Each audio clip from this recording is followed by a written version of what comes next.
Olá, tudo bem? Estamos começando agora mais um programa Pense Nisso. O meu nome é Irineu Martins, eu agradeço você por estar aí para juntos, mais uma vez, estudarmos as profecias da Palavra de Deus, profecias essas que nos trazem informações como devemos proceder, o que devemos fazer, aonde devemos ir. Enfim, Deus nos dá orientações preciosíssimas para que possamos ter felicidade hoje, ter esperança e, finalmente, para que possamos herdar a vida eterna. As mensagens de Deus são muito importantes nesse sentido e precisamos atentar para elas. Este canal existe justamente para isso. Nós agradecemos então a tua presença por estar aí e que Deus possa te abençoar nesse estudo que faremos a partir de agora sobre esta visão da palavra de Deus dos acontecimentos finais. Estamos estudando neste canal uma série que tem como título O Conflito Cósmico entre o Bem e o Mal. E nós estamos começando agora o encontro de número 45. Portanto, se você ainda não assistiu os vídeos anteriores, na oportunidade eu peço que você assista para que você também seja abençoado com as mensagens que já gravamos. Tudo aquilo que já temos explicado são coisas importantíssimas das orientações de Deus sobre as coisas que estão a acontecer e ainda hão de acontecer aos nossos dias aí. E se você assistir, você vai comprovar a importância desses assuntos. O conflito cósmico entre o bem e o mal. Cada encontro que fazemos, nós estamos dando seguimento ao que foi falado no encontro anterior. E hoje não será diferente, né? Então todos os encontros se amarram, eles se completam, e assim é importante que você assista os outros vídeos, e é por isso que eu te faço esse pedido. Eu te peço também que, se você puder ter uma Bíblia em mãos, para estudar conosco, para ler conosco os textos que vamos apresentar aqui, será benéfico, muito mais benéfico, se você fizer isso, do que se apenas ficar como ouvinte aí do que nós vamos falar.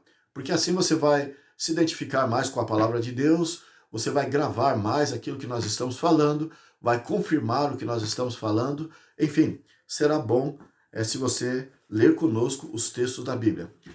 Vamos então, para começar, na continuação do que falamos, nós temos dito que Israel, lá na Palestina, que hoje as pessoas, os cristãos, a grande maioria dos cristãos, estão focando a sua atenção, estão depositando a sua confiança lá no povo de Israel, porque estamos vivenciando uma guerra que começou agora no último dia 7 de outubro deste ano, 2023. Começou uma guerra lá em Israel com os palestinos, o grupo Hamas, que é um grupo fundamentalista islâmico, terrorista, que atacou Israel, e Israel respondeu ao ataque numa declaração de guerra, e os países árabes vizinhos estão se comovendo ali com a situação, estão se contorcendo ali, está um clima tenso de guerra, e alguns pensam que ali pode, nessa tensão ali, pode se escalonar para uma terceira guerra mundial. Como se não bastasse essa ideia por causa da guerra ali da Ucrânia com a Rússia, né?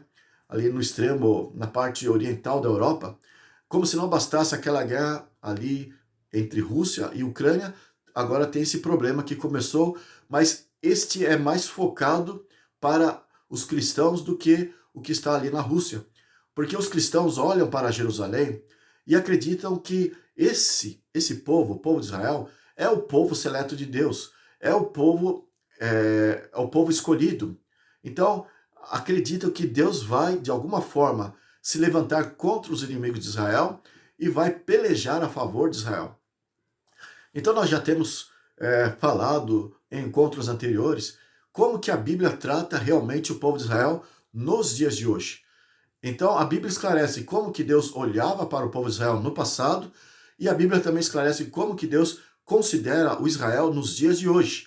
E se a pessoa estuda a Bíblia, o Velho e o Novo Testamento, de forma correta, comparando os textos, vai entender que esta visão hoje que os cristãos, na sua maioria, estão tendo, depositando a sua fé, a sua confiança no povo de Israel, por acreditar que ainda é o povo de Deus, Então vai ver que isso é um grande equívoco e essa crença incorre no tremendo perigo, né? E nós já temos explicado como que esse perigo, né, é, é, é explicado na Bíblia.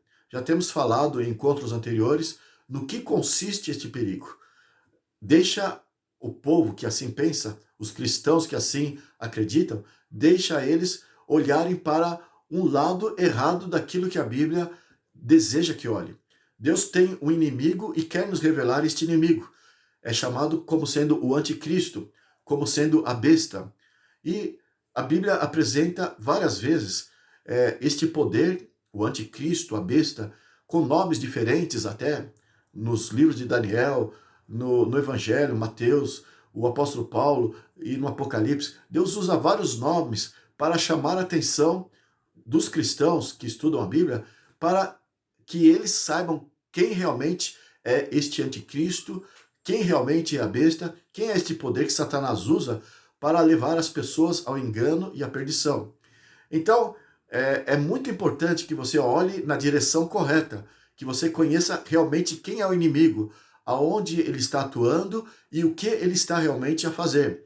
Porque, caso contrário, se você não entender as profecias e olhar para a direção certa, você vai olhar para a direção errada. E é justamente por interpretar de forma equivocada as profecias, principalmente do Velho Testamento, é que estão olhando para o lado errado e estão ali incorrendo no perigo de acabar aceitando se aliar à besta, se aliar ao anticristo, se aliar ao inimigo que Satanás usa para se confrontar contra Deus. E finalmente, nós estamos vendo o mundo cristão olhando para o lado errado e fazendo este acordo ilícito com o inimigo, desaprovável aos olhos de Deus, apesar de Deus tanto falar, mencionar, eles estão sendo desviados, né, como numa cegueira, olhando para o lado oposto do que deveria olhar, e assim estão fazendo cumprir o que está em Apocalipse 13, verso 8. Ali diz que no final toda a terra vai adorar a besta. Então muitos desses estão com a Bíblia em mãos, mas estão olhando de forma errada a profecia da Bíblia, acreditando que Israel ainda é o povo de Deus, e é por acreditar nisso que estão olhando de forma errada. Eu tenho explicado isso em encontros anteriores, e eu comecei o último encontro lendo o que está em Deuteronômio capítulo 28. Os primeiros versos falam sobre a bênção de Israel, mas colocou ali como condição. E hoje nós vamos falar ainda mais, estender esse assunto, e vamos falar das maldições que cairiam sobre Israel por desobedecerem as condições impostas por Deus. Então, Deus já foi claro em colocar Israel ali, em explicar que aquilo era tudo condicional. Mas os evangélicos, os cristãos em geral ali, né, os protestantes, os neopentecostais, os católicos, não querem olhar essas condições e estão passando por cima das claras orientações de Deus desde o Velho Testamento, não só do Novo Testamento, como já estudamos aqui, falamos da atual situação de Israel aos olhos de Deus depois de Cristo, né? Mas não só no Novo Testamento, mas o Velho Testamento muito foi falado de que tudo iria mudar, de que tudo era condicional, mas eles parecem que os cristãos aí em geral, que não estão olhando essas condições, parece que estão como cegos, né? Têm ouvidos, mas não ouvem, têm olhos, mas não veem, e é muito perigoso isso. Vamos ler então, na sequência, o mesmo texto que nós lemos para começar no encontro passado, né? No último encontro. Nós falamos sobre as bênçãos, que você encontra em Deuteronômio capítulo 28, do versículo 1 ao 14, mas vamos ler o 14 para dar seguimento no encontro de hoje. Então veja, tendo dito as bênçãos do capítulo 28, verso 1 ao 13, o verso 14 diz assim: não te desviarás de todas as palavras que hoje te ordeno. Deus fala para o seu povo. Nem para a direita e nem para a esquerda, segundo os outros deuses para os servires. Então veja, aqui Deus ele deixou bem claro, olha, todas essas bênçãos seria sob esta condição, se mantendo firmes, inamovíveis nos meus caminhos, não se desviando nem para a direita e nem para a esquerda. E aqui diz o verso 15, Deuteronômio 28, do verso 15 em diante. Será, porém, que se não deres ouvidos à voz do Senhor teu Deus, não cuidando em cumprir todos os seus mandamentos e os seus estatutos que hoje te ordeno, então virão todas essas maldições sobre ti e te alcançarão. Eu não vou ler agora todos esses textos, são 68 versículos este capítulo, né? Então, a partir desse verso 15 até o versículo 68, só se profere maldição. Então, totalmente oposto nos primeiros versos aqui, que era só bênçãos.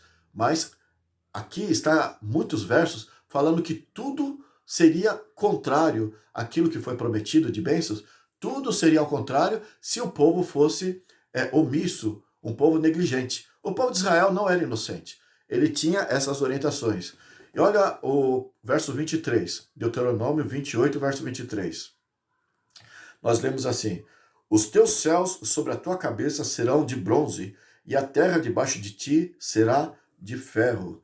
Então tudo seria diferente, tudo seria difícil, o povo de Israel seria um povo indigente na terra, caso realmente não se colocasse debaixo do cajado, debaixo da tutela de Deus, deixasse guiar por Deus. E aqui você vai ler aqui nas maldições impostas sobre Israel, se desobedecessem, você vai ver aqui que Deus deixa bem claro, o povo iria perecer, o povo seria eliminado. Então, isso se reserva para o tempo do fim, né? Então, a sorte de Israel era dependente da sua obediência. E nós já temos explicado ali que Deus deu muita oportunidade para o povo de Israel, e diz São João capítulo 1, verso 11, mas finalmente o Messias, o Cristo, que Israel recebeu como orientação de que deveriam receber esse Cristo, no caso o Cristo veio, mas ali diz, veio para os seus e os seus não o receberam. Então eles foram rebeldes até o fim. E nós já temos explicado, existe a profecia que fala que haveria um tempo determinado, um tempo específico de Deus para o povo, e esse tempo, ao se expirar, ao ser concluído, o povo então deixaria de ser o povo de Deus. Deus, ele é metódico. Deus, ele é detalhista, e ele deixou bem claro como deveria funcionar as coisas. Ele deixou bem claro que haveria um tempo de tolerância, um tempo de misericórdia. Isso lá nós já explicamos em partes no encontro passado, no outro encontro também, que quanto a este período, você encontra lá em Daniel 9, dos versos 24 ao 27, 70 semanas, que corresponde a 490 anos de tolerância, de oportunidade, para que Deus ainda pudesse salvar o povo de Israel, para ser este povo um instrumento nas suas mãos na terra. Seria ainda, dentro deste período, um povo seleto, um povo escolhido, mas este período deveria ser expirado, né? No fim do período ali, do tempo determinado, esse período seria a última oportunidade para o povo de Israel. É por isso que Jesus, antes de ser crucificado, ele orou, ele chorou ali, diante do povo de Israel, dizendo: Jerusalém, Jerusalém, que matas os profetas, apedreja os que lhes são enviados. Quantas vezes eu quis vos ajuntar, assim como uma galinha junta seus pintinhos debaixo das asas, mas vós não quiseste, né?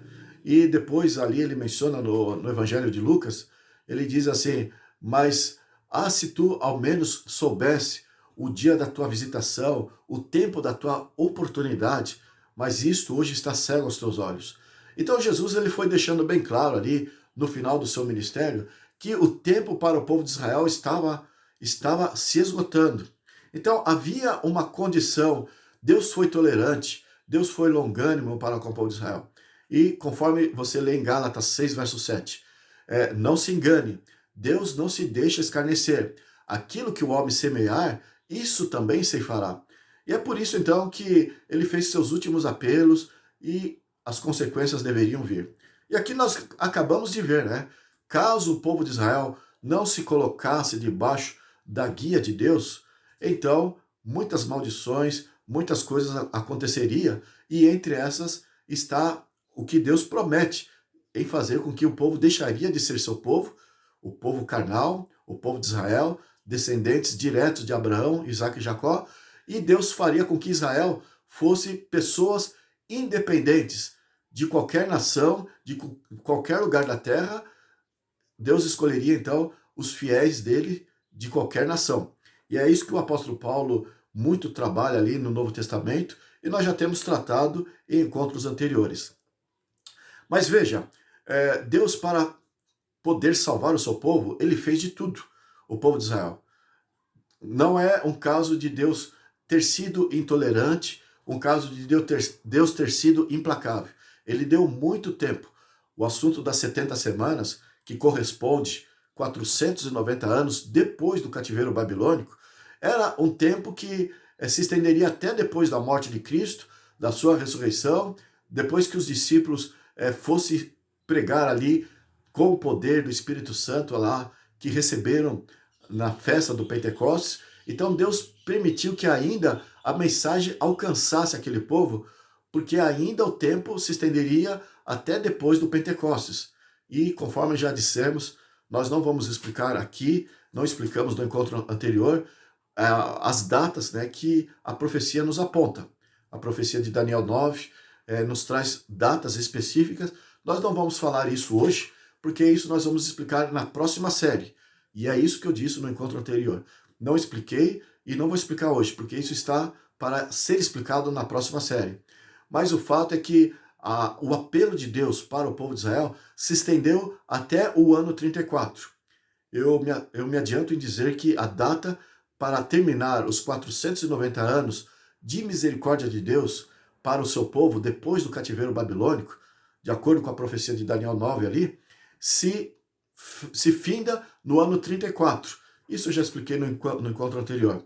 Então isso dá depois do Pentecostes, depois que os discípulos foram ali fazendo os últimos apelos, mas o povo de Israel, a liderança de Israel, foi irredutível. Foi realmente um povo rebelde, um povo de dura serviço, um povo que rejeitou a sua oportunidade de ser povo. E Deus, então, não se deixa escarnecer. Deus, ele cumpriu aquilo que ele disse que iria fazer. Fez com que Israel deixasse de ser povo, e o apóstolo Paulo, agora como o apóstolo dos gentios, saiu pelo mundo afora, deixando bem claro nas suas epístolas que o povo de Israel agora são todos aqueles que aceitam se submeter, se subordinar à direção de Deus. Vamos ver então, em Jeremias, capítulo 29, Deus fala que dessa atitude dele em querer salvar o seu povo, o povo de Israel ainda que estava debaixo dos seus planos como povo de Deus, Deus ele enviou o povo de Israel para o cativeiro da Babilônia, né? E Jeremias vem falando muito sobre isso, e os profetas seguintes ali. Deus enviou o povo de Judá ali para o cativeiro da Babilônia, mas Deus usou Jeremias para falar desta punição, mas também usou Jeremias para falar mensagens de consolo, mensagens de conforto para esses que seriam punidos, para o povo de Israel rebelde daquele tempo. Então, por que Deus estava punindo? Não por algo necessariamente que havia passado, mas por algo que Deus queria que acontecesse no futuro. Deus queria que depois do cativeiro, o povo reconhecesse que os seus pecados eram muito grandes, eles precisavam se arrepender, e o cativeiro tinha este propósito: levar o povo de Israel ao arrependimento e a uma mudança de vida. Então, depois do cativeiro, Deus, na sua providência para que o povo o servisse, iria trazê-los de novo para Jerusalém. Porque lá na Babilônia, quando no ano 605, Nabucodonosor invadiu pela primeira vez Jerusalém, e depois no ano 587 e 586, ele invadiu de novo. O fato é que o povo, alguns morreram, outros foram levados para a Babilônia, que dá mais de 2.000 quilômetros de distância de Jerusalém, foram levados para o cativeiro, e outros se espalharam. Então houve essas três situações. Alguns morreram, outros se espalharam e outros foram para a Babilônia. E olha então o que Jeremias fala em questão àquela situação. Jeremias 29, verso 1. Diz assim: são estas as palavras da carta que Jeremias, o profeta, enviou de Jerusalém ao resto, ao resto dos anciãos do cativeiro, como também aos sacerdotes, aos profetas e a todo o povo que Nabucodonosor havia deportado de Jerusalém para a Babilônia. Então, Deus usou Jeremias para falar aquele povo que estava lá na Babilônia e é o seu povo de Deus, que era o povo de Israel. O verso 4 diz assim: assim diz o Senhor dos Exércitos, o Deus de Israel, a todos os exilados que eu deportei de Jerusalém para a Babilônia. Veja que se reporta claramente para aqueles dias a mensagem de Jeremias. Então diz assim: edificai casas e habitai nelas, plantai pomares e comei o seu fruto. Tomai esposas e gerai filhos e filhas. Tomai esposas para vossos filhos e dai vossas filhas a maridos, para que tenham filhos e filhas. Multiplicai-vos aí e não vos diminuais. Por que Deus queria, através do profeta Jeremias, que o povo pensasse em crescer ali na Babilônia? Porque Deus, mesmo eles lá no cativeiro, Deus tinha um plano depois do cativeiro, né?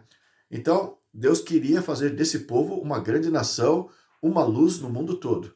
Por isso falou: não deixe de produzir, não deixe de crescer, não deixe de prosperar, invistam em vocês, porque vocês ainda serão usados como povo de Deus. O verso 7 diz: procurai a paz da cidade para onde vos desterreis, e orai por ela ao Senhor. Então, eles deveriam ainda orar por aqueles inimigos, que eram os babilônios, né? Mesmo estando debaixo do cajado deles, da tutela deles. Então Deus está pedindo: orai pelos vossos inimigos. E o verso 7 continua: porque na sua paz vós tereis paz. Ou seja, se não provocar os inimigos, nada acontecerá com vocês. Jesus também havia dito ali em São Mateus capítulo 5, para os judeus ali, né? Orai por aqueles que vos perseguem, bendizei aqueles que vos maldizem. Se alguém mandar você andar 1 milha, ande 2. Se alguém tomar a sua capa, pedir a sua capa, lhe dê 2. Enfim, Jesus estava, na verdade, mantendo esse raciocínio que foi falado para o povo de Israel. Não provoque o inimigo. No caso ali do tempo de Cristo, era os romanos. E aqui era os babilônios, né?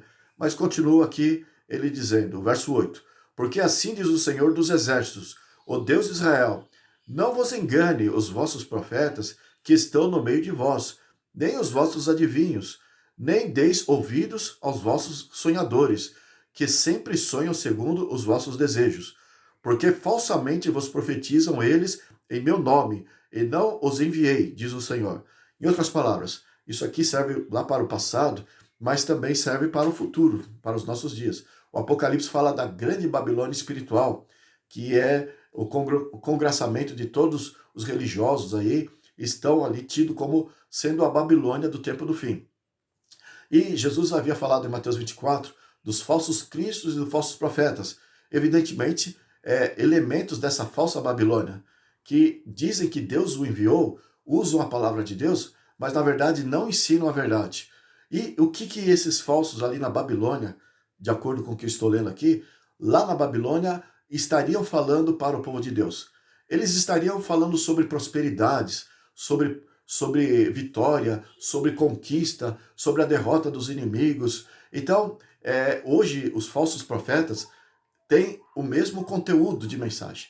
Eles vivem falando de paz, quando na verdade não existe paz. Vivem falando de bonança, quando na verdade existe a espada.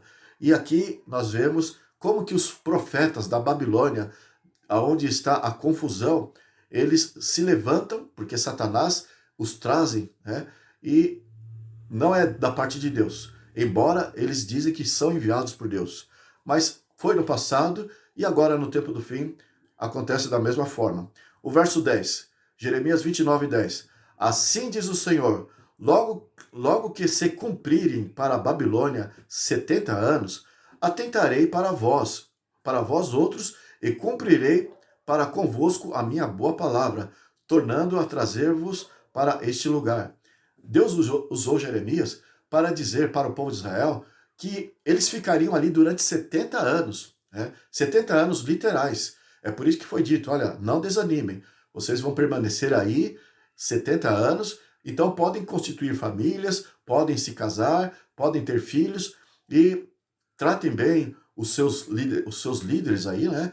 Porque eu quero que vocês retornem depois disso, né? E não deixe os falsos profetas trazerem mensagens mentirosas, mensagens de que vocês estão por cima, porque vai ser irrevogável esse período. Vocês vão permanecer 70 anos e vocês não vão ser libertos antes disso. E os falsos profetas, no caso, estariam ali para dizer o contrário. Então nós temos aqui o verso 10. Assim diz o Senhor, logo que se cumprirem para a Babilônia 70 anos, atentarei para vós outros e cumprirei para convosco a minha boa palavra, tornando a trazer-vos para este lugar, que seria Jerusalém. O verso 11. Eu é que sei que pensamentos tenho a vosso respeito, diz o Senhor. Pensamentos de paz e não de mal, para vos dar a fim de que desejais. Deus queria fazer com que o povo de Israel se realizasse em todos os sentidos. No entanto, ele está aqui com essas palavras, a despeito deles estarem ali no cativeiro, ele está consolando. Olha, eu permito vocês sofrerem, mas eu quero que vocês saibam que eu estou com vocês. Eu tenho ainda planos para com vocês. Vocês ainda fazem parte dos meus propósitos na terra. O verso 12. Então me invocareis, passareis a orar a mim, e eu vos ouvirei. E por que Deus permitiu o cativeiro? Para que eles buscassem a Deus, para que eles se remendassem, para que eles se arrependessem, se convertessem, e o castigo deveria ter este efeito, né? O castigo seria o cativeiro ali na Babilônia. E o verso 13: buscar-me-eis e me achareis quando me buscardes de todo o vosso coração. Então eles deveriam mudar de vida. Verso 14: serei achado de vós, vocês vão me achar, diz o Senhor, e farei mudar a vossa sorte. Congregar-vos-ei de todas as nações e de todos os lugares para onde vos lancei, diz o Senhor, e tornarei a trazer-vos ao lugar de onde vos mandei para o exílio. Então, tanto aqueles que se espalharam como para outras nações, como aqueles que foram para o exílio, Deus, tendo um propósito no Velho Testamento com o povo de Israel, ele está dizendo, olha, eu vou ajuntar vocês novamente, depois do cativeiro, depois de 70 anos, e vocês me serão um povo especial. Êxodo, capítulo 19, do verso 1 a 6, ali você vê Deus colocando o povo de Israel ali na Palestina, naquela região, para que fosse um povo sacerdotal, um sacerdócio entre as demais nações da Europa, da África, da Ásia. Todos esses continentes seriam beneficiados por um bom testemunho de Israel que estaria ali nessa intercalação desses três continentes.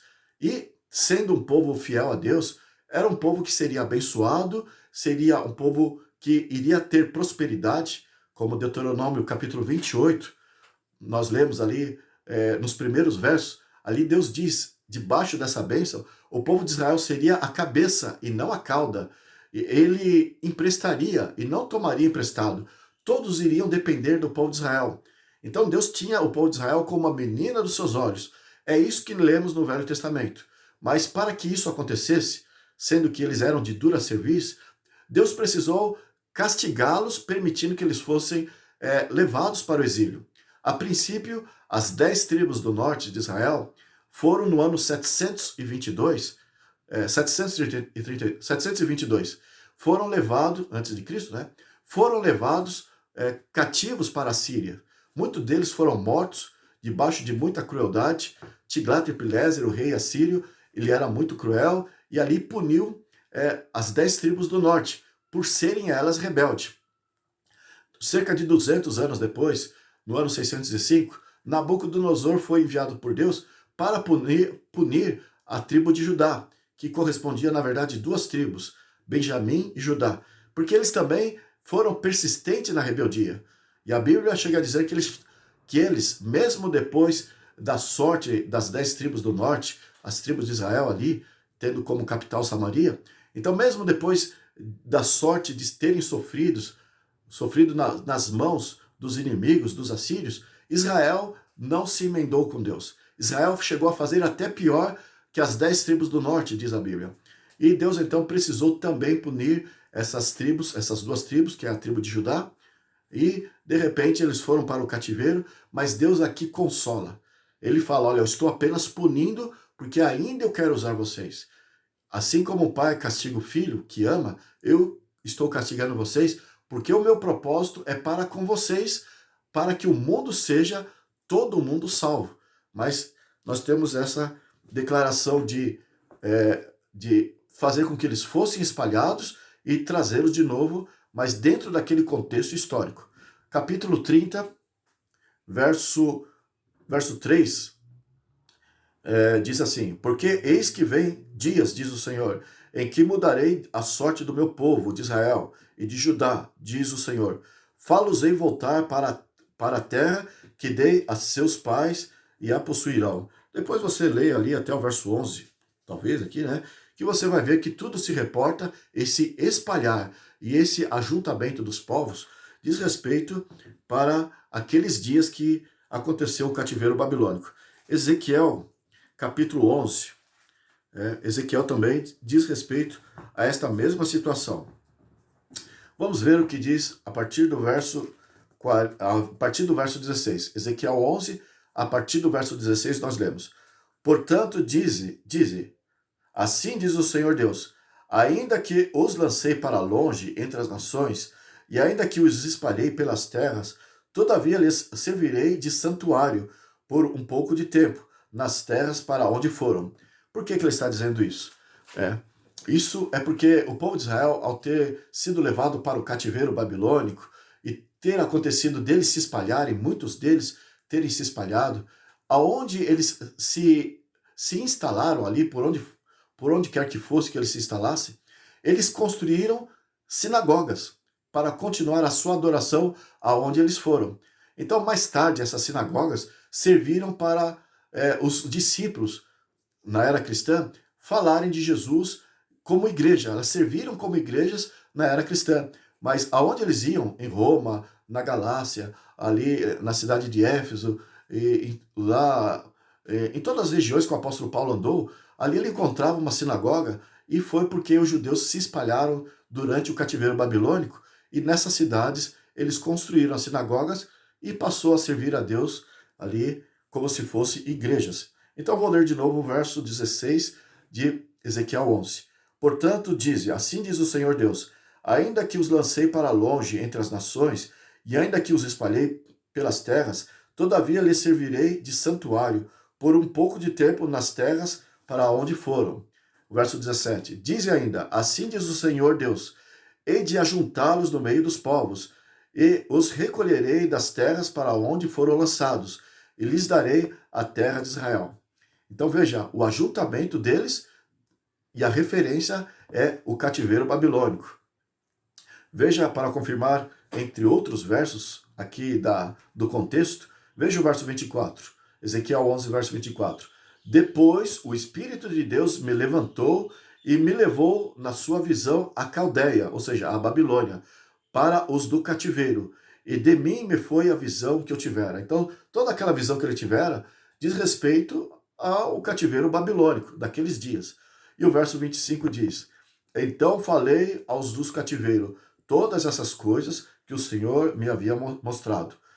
Então, está claríssimo que o assunto era para aqueles que estavam no cativeiro para aqueles dias.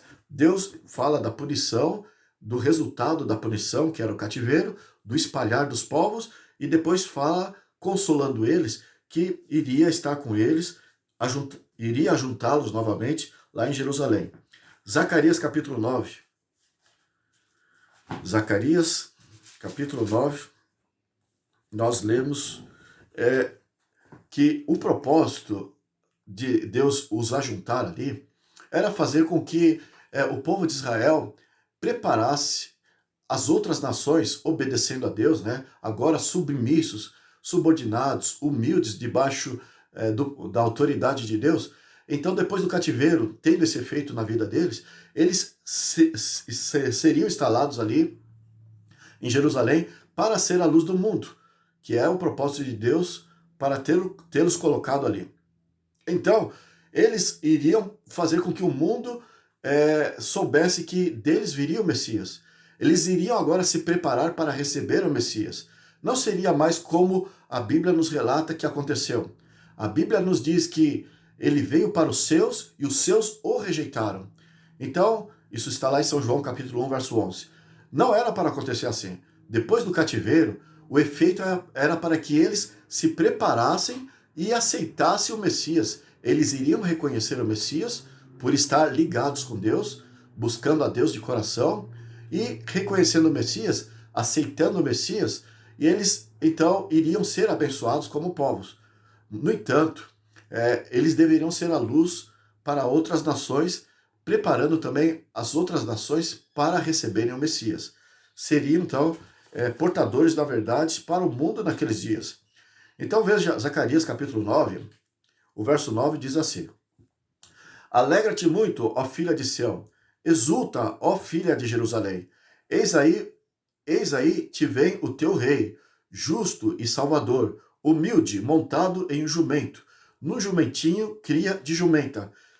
Ele viria porque a profecia já disse que ele deveria vir, deveria montar numa jumentinha, e lá em Isaías 53 fala que ele viria de forma humilde. O povo de Israel era para ter atentado para essas mensagens.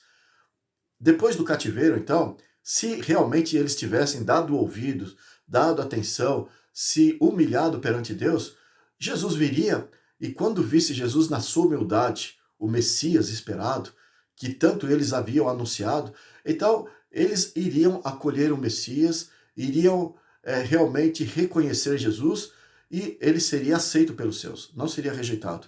Jesus estaria cumprindo este papel de humildade, né? Entrando lá na cidade de Jerusalém. E por que ele deveria vir humilde? Se o povo de Israel preparasse o caminho para ele, estivesse esperando por ele, estivesse anunciando ele para as outras nações. Você pode perguntar, por que Jesus, sendo esperado desta forma, teria que vir de forma humilde? Ele deveria nascer como homem, assumir a natureza humana e deveria ser humilde, porque ele deveria morrer para salvar os homens. Não se trata só da nação de Israel para que Jesus viesse a favor de Israel. O propósito de Jesus é tomar o lugar dos homens e morrer no lugar dos homens.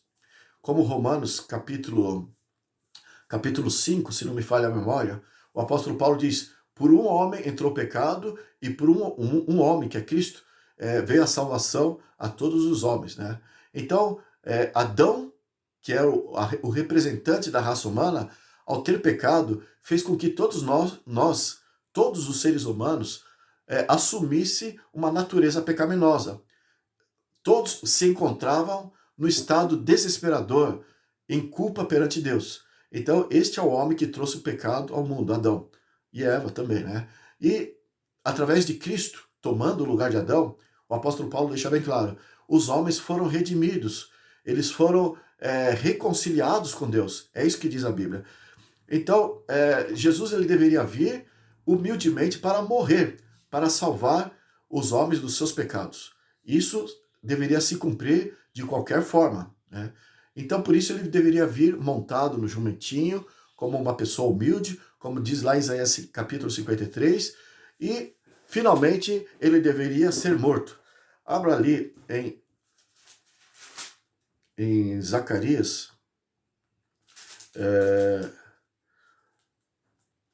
vamos ver aqui isso em Zacarias, no capítulo...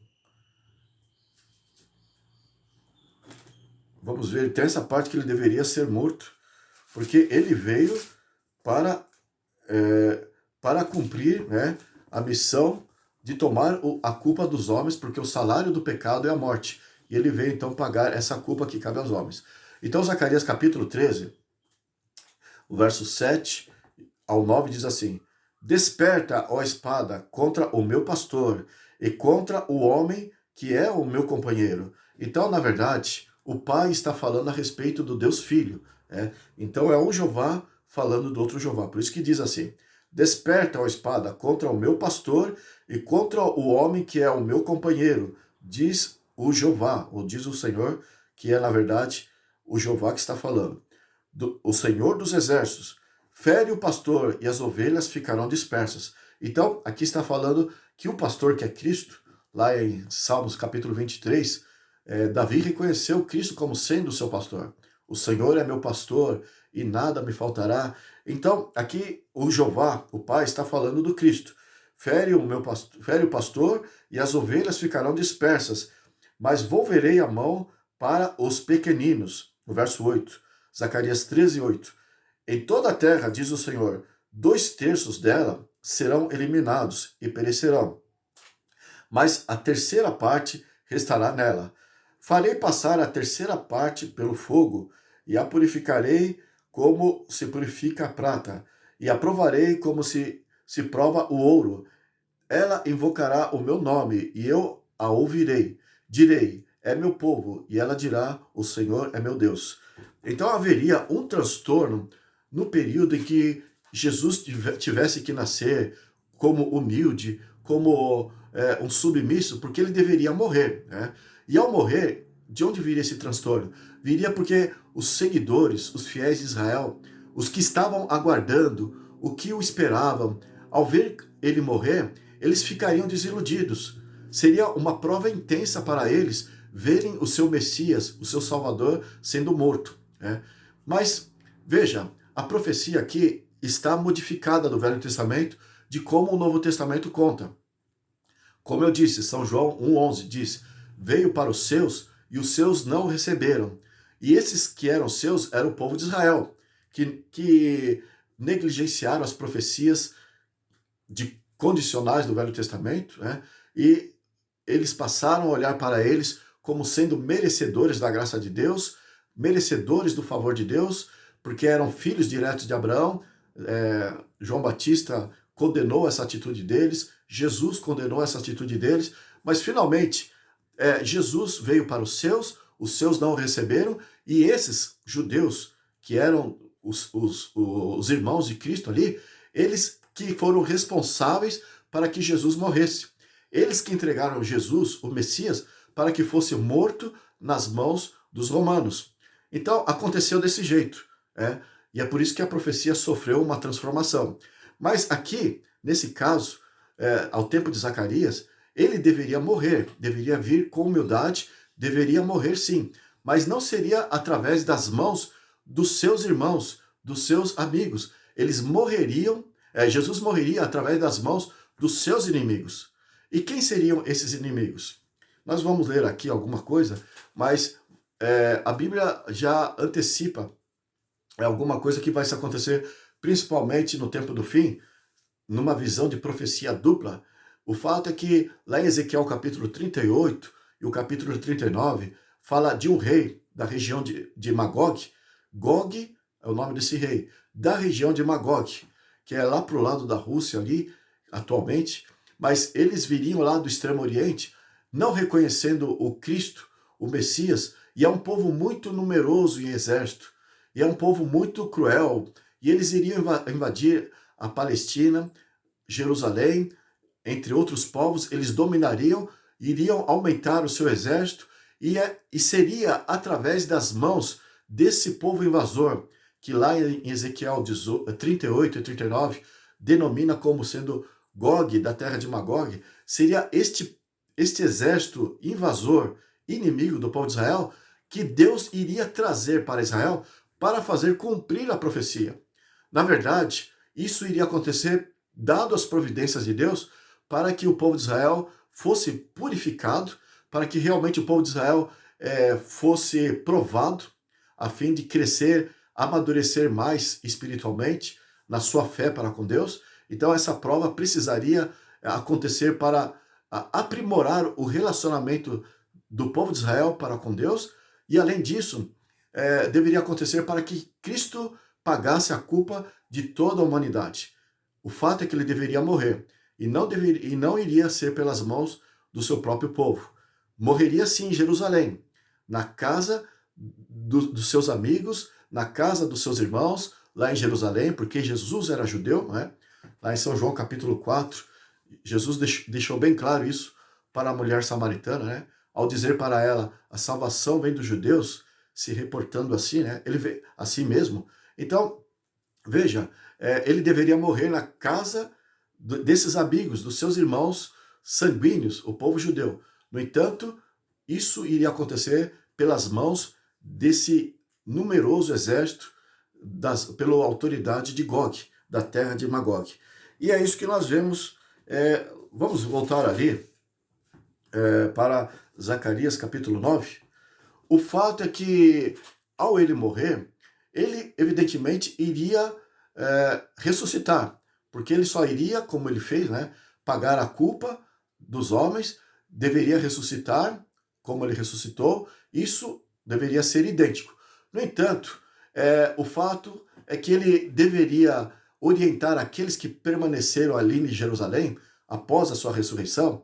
Lembre-se que nós lemos, muitos seriam espalhados, e o fato é que aqueles que permanecessem em Jerusalém, eles iriam ter o privilégio de ver o Cristo ressurreto. E Cristo iria orientá-los que ele deveria subir ao Pai, assim como ele falou para Maria Madalena, falou para os discípulos, se encontrou com os discípulos, né, dizendo que ele deveria ir, mas depois ele iria voltar. Né? Então ele deu essas orientações depois da ressurreição aos discípulos, mas ele iria falar isso para o povo de Israel, os seus amigos, aqueles que o aceitaram, que se prepararam para recebê-lo. Ele, ao ressuscitar, iria dizer, eu vou, mas eu voltarei. Então tudo isso seria igual ao que aconteceu. A diferença é que Jesus deveria voltar em breve, pouco depois da sua ascensão. Nesse interim, ele indo para o céu, até a sua segunda vinda, é lógico que os discípulos iriam ficar eufóricos, iriam ficar recuperados no seu entusiasmo, a ponto de ir aos outros judeus, aos outros israelitas que estavam espalhados nas outras nações ali, para dizer a eles, que são parentes na verdade, para dizer a eles o acontecido, para dizer da ressurreição, do cumprimento das profecias, para dizer que ele logo iria voltar, e eles deveriam então voltar para Jerusalém, porque é de lá, de Jerusalém, que Jesus iria voltar e pleitear a seu favor para vencer esses inimigos que é em número muito grande, que é o que Ezequiel 38 e 39 diz. Gog da terra de Magog. Então, esses inimigos, que na verdade é um ajuntamento de vários povos, várias nações inimigas, sob a autoridade de Gog, né? Então, todos eles seriam vencidos.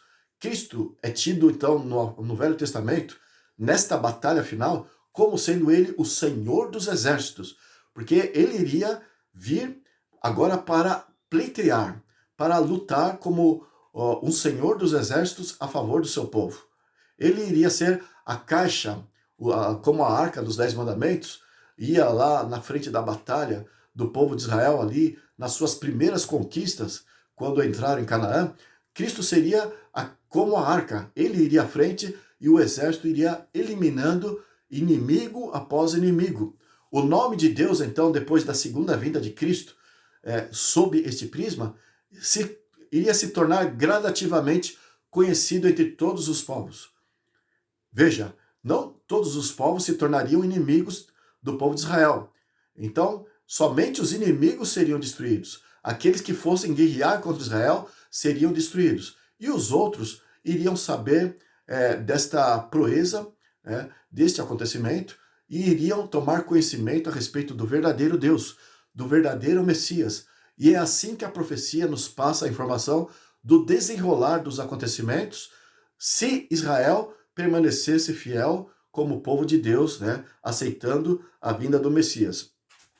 Enfim, vamos aqui de novo para entender melhor, na leitura, Zacarias 9, o verso 9 nós já lemos, ali fala da primeira vinda de Cristo, Ele entraria como humilde, e ali nós já vimos no capítulo 13 que ele seria morto, haveria o espalhar, e depois que ele voltasse, entra o verso 10.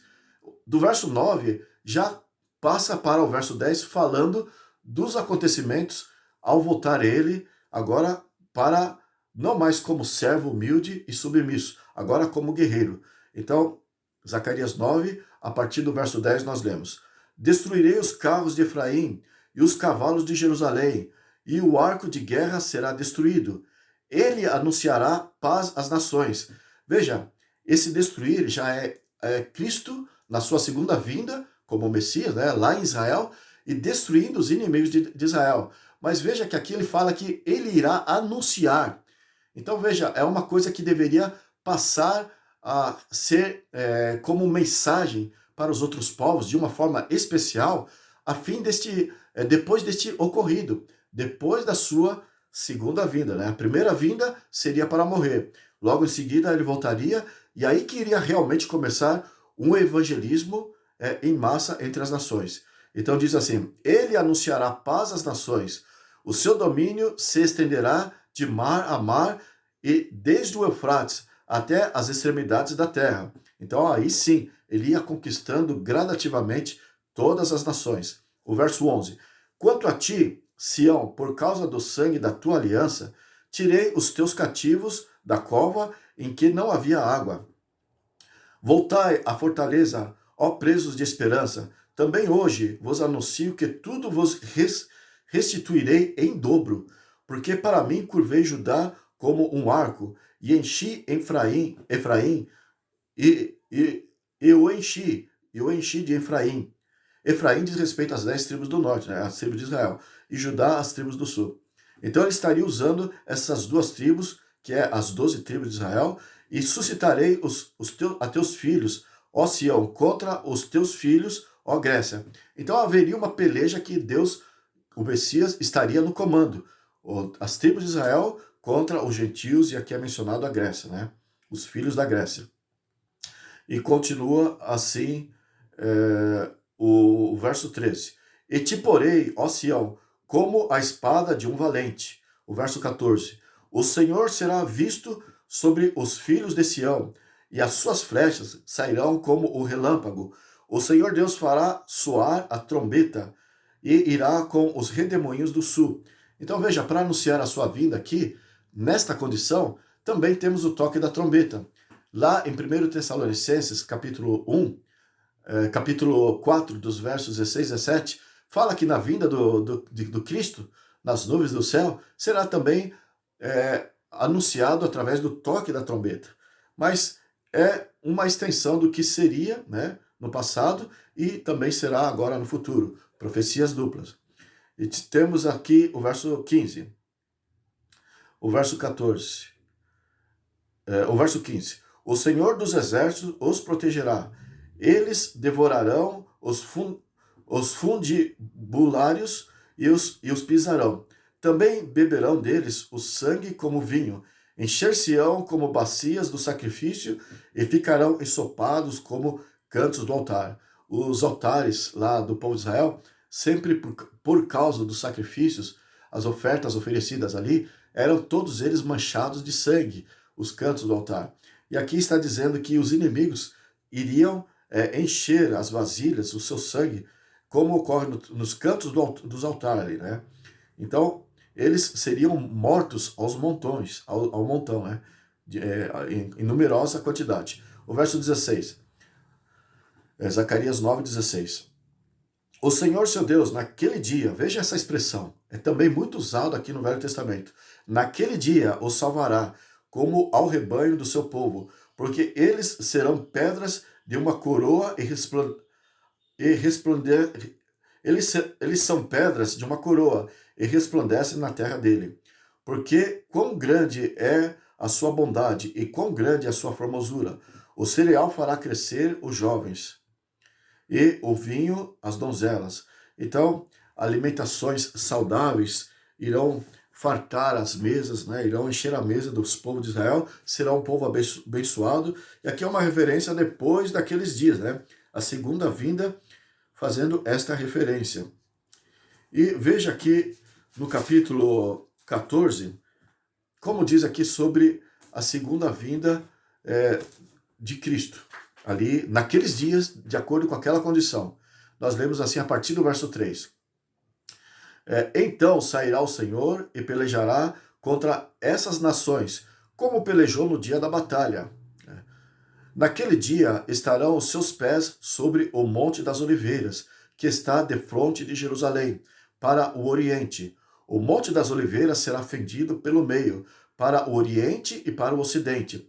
E haverá um vale muito grande, Metade do monte se apartará para o norte e a outra metade para o sul.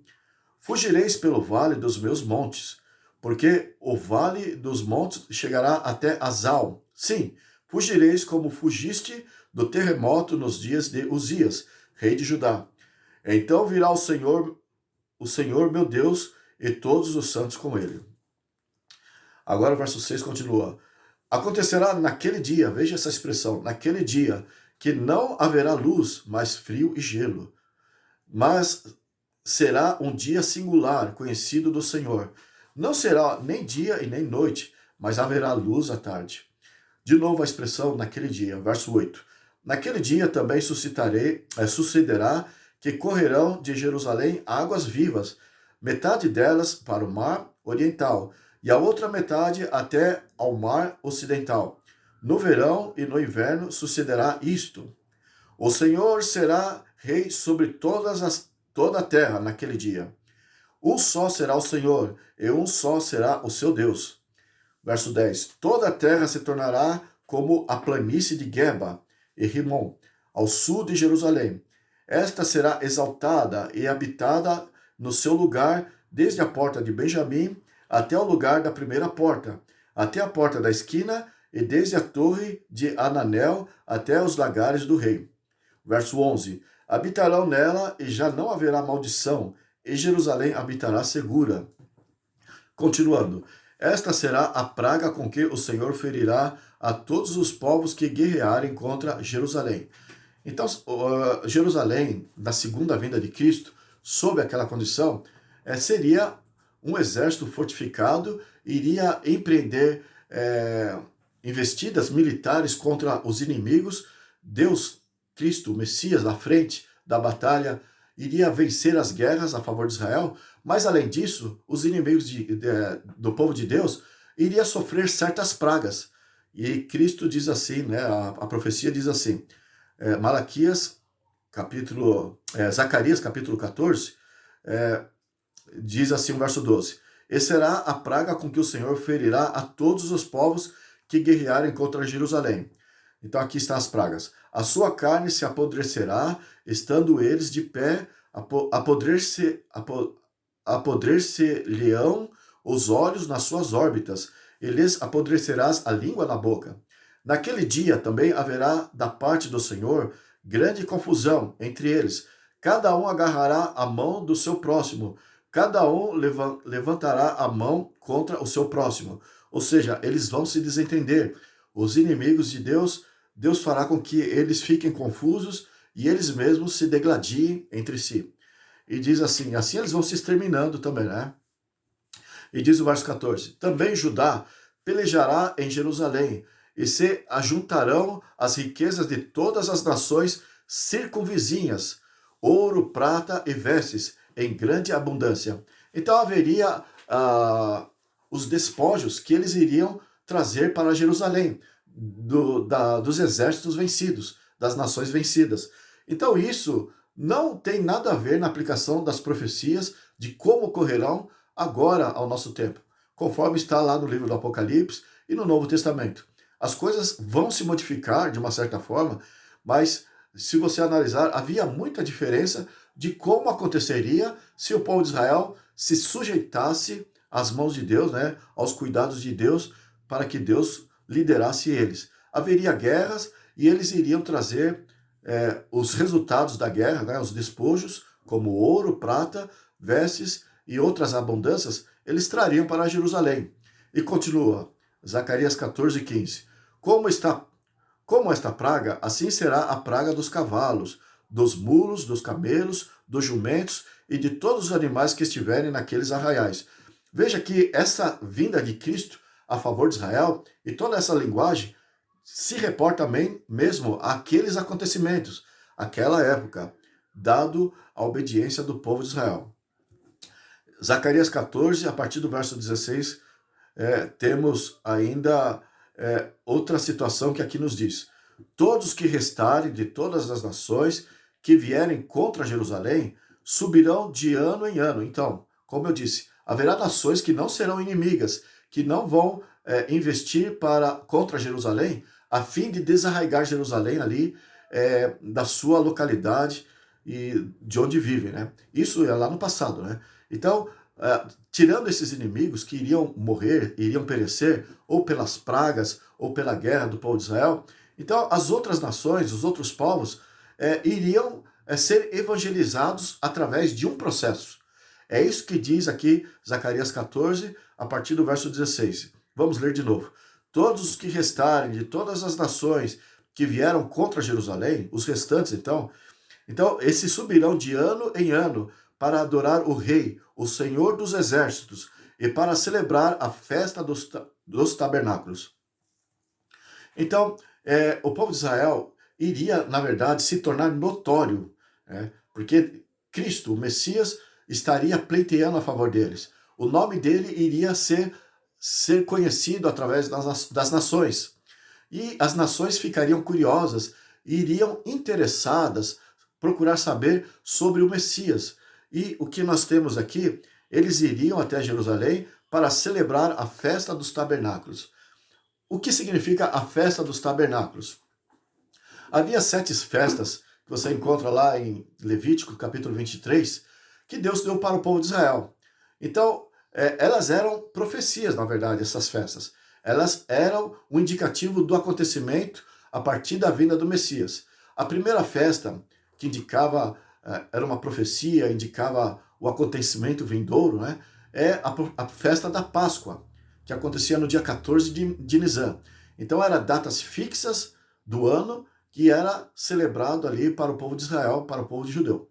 Então, a Páscoa era a primeira festa, a segunda era a festa dos pães asmos, a terceira festa era a festa das primícias, a quarta festa era a festa dos Pentecostes, a quinta era a festa a festa das trombetas, né? A sexta era a festa do Yom Kippur, o dia do perdão, o dia do juízo, e essa era a festa mais solene, porque ela se dava no 10º dia do 7º mês do calendário religioso dos judeus, e era o dia que, na verdade, era uma festa, data fixa ali, né? Que representava se o povo de Deus, era para indicar que o povo de Deus estava sob né, o escrutínio de Deus, o exame de Deus. Eles estavam debaixo de um julgamento. Tudo aquilo que eles haviam feito durante o ano. Então, nesse dia, no dia 10 do 7º mês, o dia do Yom Kippur, o dia do perdão, era o dia em que Deus fazia um exame para ver se houve arrependimento do seu povo ou não. Ou, individualmente falando, Deus considerava as coisas especiais naquele dia, o dia do Yom Kippur. E era o dia solene para os judeus, o mais solene, depois da Páscoa, era esse dia. Enfim, tendo passado este dia, aí vinha a 7ª festa, que era a festa dos tabernáculos. Era uma festa que eles se regozijavam, porque eles haviam sido aprovados perante Deus. Eles haviam passado aquele dia sem ter sido mortos, né? Ou individualmente falando, o povo havia sido perdoado por Deus, porque o dia do Yom Kippur, o dia do perdão, era um dia de justiça, um dia de juízo, e aqueles que não estivessem de acordo com o coração de Deus, esses eram exterminados. Mas passando este período, aí vinha a festa dos tabernáculos, a festa do reconhecimento da salvação, da aceitação de Deus, e eles tinham então um regozijo nesse sentido na festa dos tabernáculos. E é por isso que aqui fala, depois que as nações inimigas de Israel forem derrotadas, os que sobrarem, ao saber do Messias, eles iriam até Jerusalém para celebrar a festa dos tabernáculos. Mas ainda, Zacarias capítulo 14, o verso 17 continua. Se alguma das famílias da terra não subir a Jerusalém para adorar o rei, o Senhor dos exércitos não virá sobre ela a chuva, ou não enviará chuva para essa nação, qualquer povo. O verso 18. Se a família dos egípcios não subir, nem vier, não cairá sobre eles a chuva. Virá praga com que o Senhor ferirá as nações que não subirem a celebrar a festa dos tabernáculos. Então, depois da segunda vinda de Cristo, sob aquela condição do povo de Israel, como povo de Deus, então a segunda vinda de Cristo é descrita assim. Haveria um processo de anúncio para as nações através das guerras, através das pestes, através das bênçãos. O fato é que eles iriam entender que o Messias já estava ali entre Jerusalém, entre eles, e aqueles que rejeitassem este fato, eles iriam sofrer algumas consequências nesse sentido, porque Deus iria fazer de tudo, ou por bem ou por mal. O importante é que reconhecessem que ele é o Messias prometido, o Salvador da humanidade. E diz agora o verso 19, Zacarias 14, 19. Este será o castigo dos egípcios e o castigo de todas as nações que não subirem a celebrar a festa dos tabernáculos. Naquele dia será gravado nas campainhas dos cavalos, santo ao Senhor. Ou seja, os instrumentos de guerra, que eram os veículos de guerra que eles tinham, que eram os cavalos, seriam dedicados ao Senhor, porque o Senhor é o Senhor dos exércitos, é o Senhor das batalhas. Então, naquele dia, o verso 20 diz, será gravado nas campainhas dos cavalos, santo ao Senhor. Então, as guerras serão dedicadas, a partir então da segunda vinda de Cristo, ou na época, seriam dedicados ao Senhor. E as panelas da casa do Senhor serão como as bacias diante do altar. Verso 21. Sim, todas as panelas em Jerusalém e Judá serão santas ao Senhor dos exércitos. Todos os que oferecem sacrifícios virão, lançarão mão delas e nelas cozerão a carne do sacrifício. Naquele dia já não haverá mercador na casa do Senhor dos exércitos. Eu explico o que ele quer dizer com isso. Você deve se lembrar que quando Jesus, no fim do seu ministério, entrou no templo lá em Jerusalém e viu os mercadores ali se aproveitando ali das mercadorias, dos animais que se vendiam no templo para serem imolados para o sacrifício do Senhor. Então havia muitos mercadores ali que se aproveitavam e cometiam muitos atos de desonestidade e ofereciam os animais aos viajantes judeus que chegavam ali de longe para oferecer sacrifício. Jesus viu que eles estavam abusando ali como mercadores e virou ali as mesas dos cambistas, e você conhece esse acontecimento. Mas aqui está dizendo de algo que realmente acontecia. Havia os mercadores, no entanto, se o povo de Israel fosse fiel a Deus, o nome deles seria tão conhecido, ele se tornaria tão popular no mundo, que não daria para essas pessoas que viessem adorar a Deus em Jerusalém, oferecer, todos esses interessados, oferecer sacrifícios ali no altar de ofertas queimadas do templo. Haveria tantos querendo oferecer seus sacrifícios que as casas do povo de Israel, as famílias, deveriam oferecer as suas panelas para que os sacrifícios fossem oferecidos ali dentro daquelas panelas. Então, eles iriam reconhecer o Messias, mas pela quantidade de interessados, as casas deveriam ter este propósito como se fosse o templo ali de Jerusalém. É isso que está dizendo do efeito de uma nação que aceitou o Messias, que recebeu o Messias, e as coisas aconteceriam através de um processo, assim, conforme você vê aqui descrito. Ezequiel 36, verso 37, verso 38, fala que além da bênção de Deus, na parte da agricultura, tudo seria produzido em abundância. Haveria muitos animais que nasceriam, o gado iria se multiplicar, haveria muitas ovelhas, e assim eles teriam ovelhas de sobra para oferecerem sacrifício em adoração, em culto a Deus. Vamos ver em Zacarias capítulo 8. Nós lemos assim, Zacarias capítulo 8.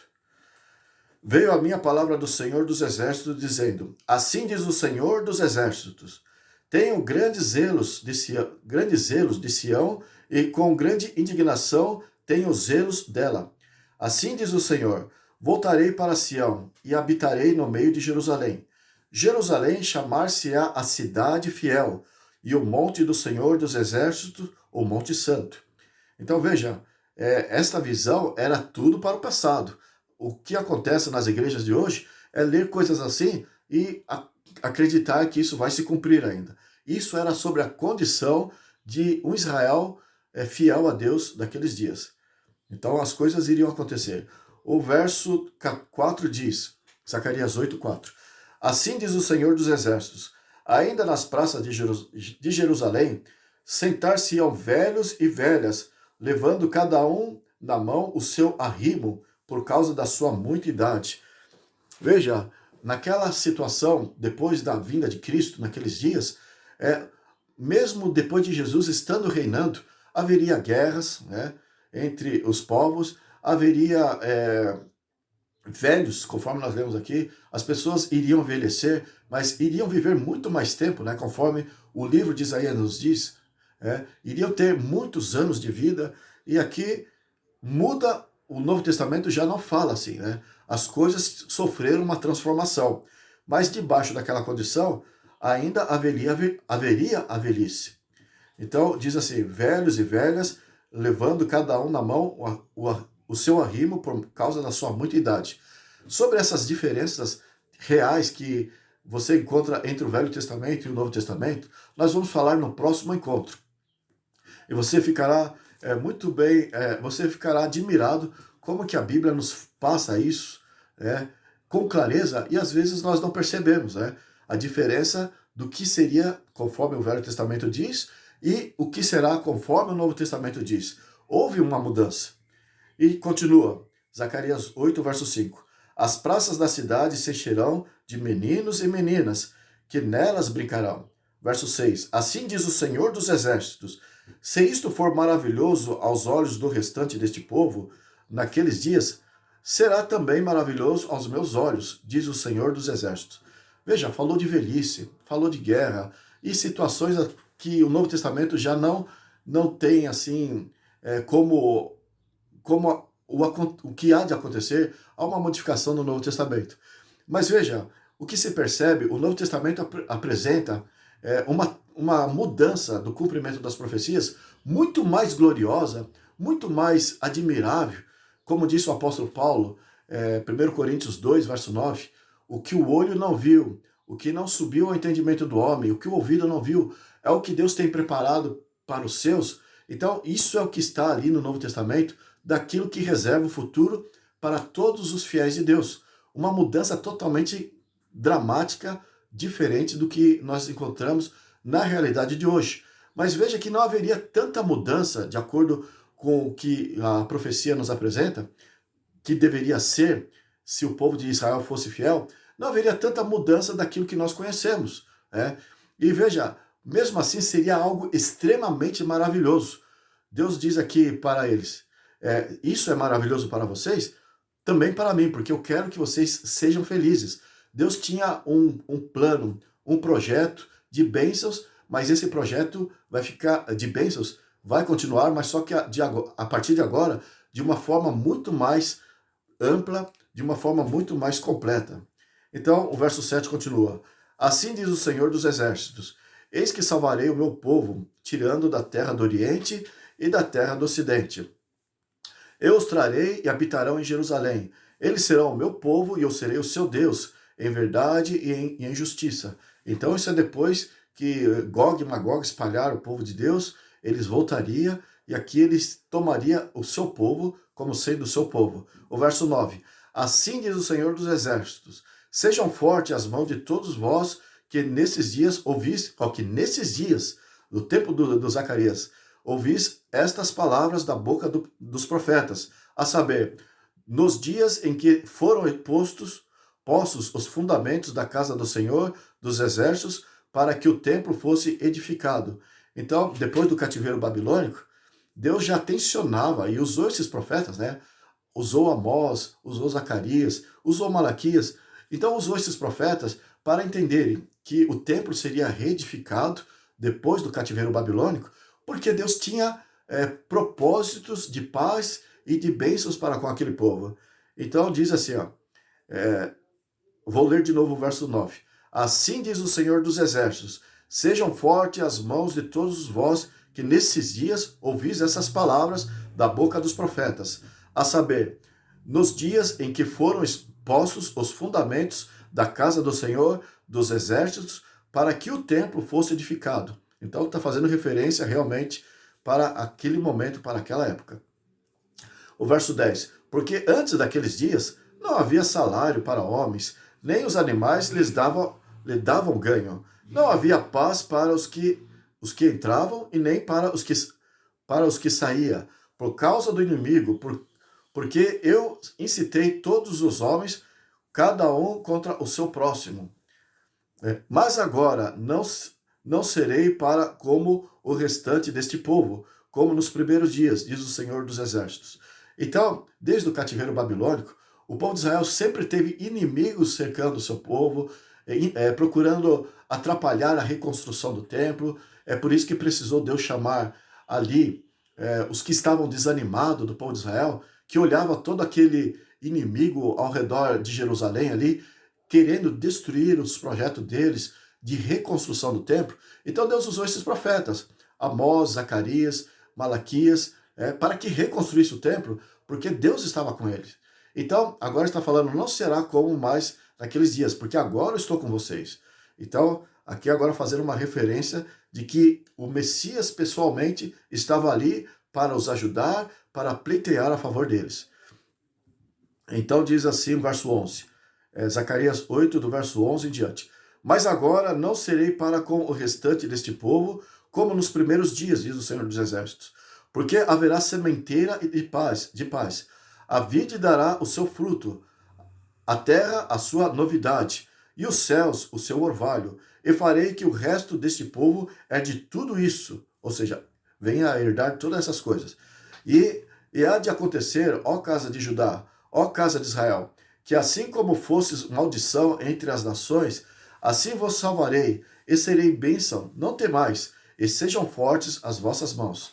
Então hoje os cristãos pegam todos esses textos, ignoram que Deus está falando ali, que era para aquela época, tudo aquilo era condicional, e querem dizer, olha, Israel foi maldição, Israel foi renegado, houve o antissemitismo por toda a Europa, no histórico aí da era cristã, e agora existem os ajuntamentos das nações que querem extirpar Israel, destruir Israel, mas Deus está dizendo que vai ficar do lado de Israel. Então, é uma interpretação errada, porque não se aplica mais aos nossos dias. Se aplicava para aquela época. E precisa entender as pessoas, né?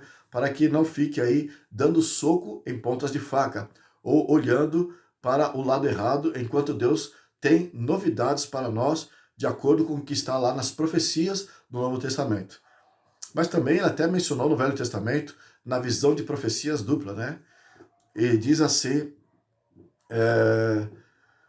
o verso 14, porque assim diz o Senhor dos Exércitos, conforme com pensamentos, como pensei fazer-vos mal quando vossos pais me provocaram a ira, diz o Senhor dos Exércitos, e não me arrependi, assim pensei de novo em fazer bem a Jerusalém e a casa de Judá nesses dias, não temais.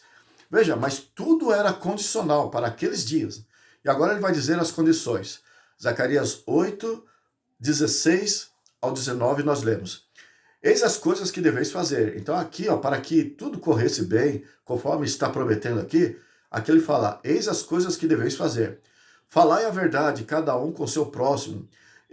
Executai juízo nas vossas portas, segundo a verdade, em favor da paz. Nenhum de vós pense mal no vosso coração contra o seu próximo, nem ame o juramento falso, porque todas essas coisas eu aborreço, diz o Senhor.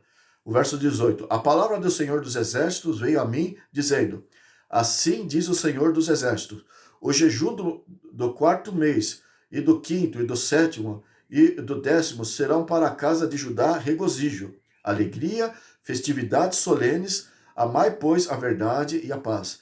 Então, tudo isso era práticas daqueles dias, era para aquela época, e aqui Deus colocou a condição. Agora, o resultado de obedecerem esta condição, do verso 20, de Zacarias 8, do verso 20 ao 23, assim nós lemos. Assim diz o Senhor dos Exércitos, ainda sucederá que virão povos e habitantes de muitas cidades, e os habitantes de uma cidade irão a outra, dizendo, vamos depressa suplicar o favor do Senhor, e buscar ao Senhor dos Exércitos. Eu também irei. Então, o exemplo de Israel, obedecendo essas condições de Deus, depois do cativeiro babilônico, depois que Jesus subiu ao céu, retornou e pleiteou a favor do povo de Israel. Então, aqui está dizendo, as pessoas iriam se entusiasmar, iriam se interessar, iriam ficar atraídas para com o Messias de Israel. Então, aquele exemplo seria benéfico, iria contagiar todas as demais nações. Então, verso 22, virão muitos povos e poderosos, nações buscar em Jerusalém ao Senhor dos Exércitos e suplicar o favor do Senhor. E o verso 23 termina, assim diz o Senhor dos Exércitos, naquele dia, olha a expressão, fazendo referência naquela época, mas é uma expressão que se usa, olha, naquele dia, as pessoas aí estão a dizer, os cristãos em geral, esse conteúdo, ou essa expressão, se refere para o nosso futuro. Quando Jesus voltar, então nós já estamos aí atentos, estamos aí debaixo da perspectiva, porque o naquele dia, conforme a Bíblia diz, está para acontecer.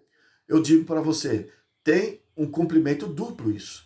Então nós temos profecias duplas e nós vamos explicar aqui na frente o que isso significa. Mas a princípio, esta frase, naquele dia, se reporta para aquele acontecimento que o profeta estava mencionando. Então o verso 23 diz, assim diz o Senhor dos Exércitos, naquele dia sucederá que pegarão 10 homens de todas as línguas das nações, pegarão sim, na orla das vestes de um judeu, e lhe dirão, iremos convosco, porque temos ouvido que Deus está convosco. Então veja, muitos, aí chegou a falar, né, que ali acontecerá que 10 homens, estrangeiros que sejam, irão pegar na orla do vestido do sacerdote e para querer ir com o sacerdote adorar o Deus que o povo de Israel estava ali venerando, estava adorando. Então tudo era um processo, era uma condição, né? E nós temos esta... Veja lá em Ezequiel 36. Ezequiel, capítulo 36.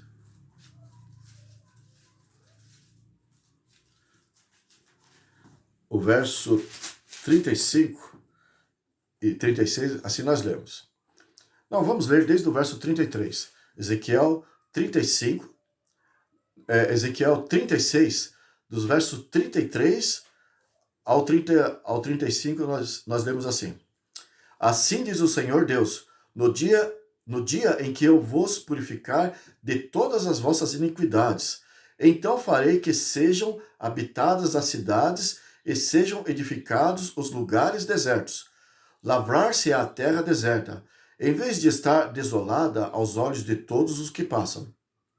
Então a terra iria frutificar, iria dar o seu fruto, e tudo seria em abundância. E o verso 35 diz, dir-se-á, esta terra desolada ficou como o jardim do Éden. As cidades desertas, desoladas e em ruínas estão fortificadas e habitadas. Então aqui nós temos a descrição de como a terra iria sofrer um processo de transformação, iria realmente ser abençoada, iria realmente se tornar como o Éden, iria voltar às suas origens, né? Conforme Deus colocou lá, está descrito lá no livro de Gênesis, né? A terra vai voltar como o Éden. E diz aqui Isaías capítulo 11, ainda sobre o período do reinado de Cristo, assim, capítulo 11 de Isaías, do verso 1 em diante. Do trono de Jessé sairá um rebento, e das suas raízes um renovo. Repousará sobre ele o Espírito do Senhor, o Espírito da sabedoria e de entendimento, o Espírito do conselho e da fortaleza, o Espírito do conhecimento e de temer do Senhor, né? Então está falando do Cristo que viria, as características dele. O verso 3 diz assim, deleitar-se-á no temor do Senhor, não julgará segundo a vista dos seus olhos, nem repreenderá segundo o ouvir dos seus ouvidos, mas julgará com justiça os pobres e decidirá com equidade a favor dos mansos da terra. Ferirá a terra com a vara da sua boca e com o seu sopro dos seus lábios matará o perverso. Então ele virá, aqui é a descrição do Velho Testamento, debaixo da primeira condição. Então ele vai matar os perversos aqui quando ele vir. Assim seria e também assim será, porque é uma profecia dupla. Mas veja agora a descrição a partir do verso 5. Olha que curioso. A justiça será o cinto dos seus lombos, e a fidelidade o cinto dos seus rins. O lobo habitará com o cordeiro, o leopardo se deitará junto ao cabrito. O bezerro, o leão novo e o animal cevado andarão juntos, e um pequenino os guiará. A vaca e a ursa pastarão juntas, e as suas crias juntas se deitarão. O leão comerá palha com o boi. A criança de peito brincará sobre a toca da áspide, e o já desmamado meterá a mão na cova do basilisco.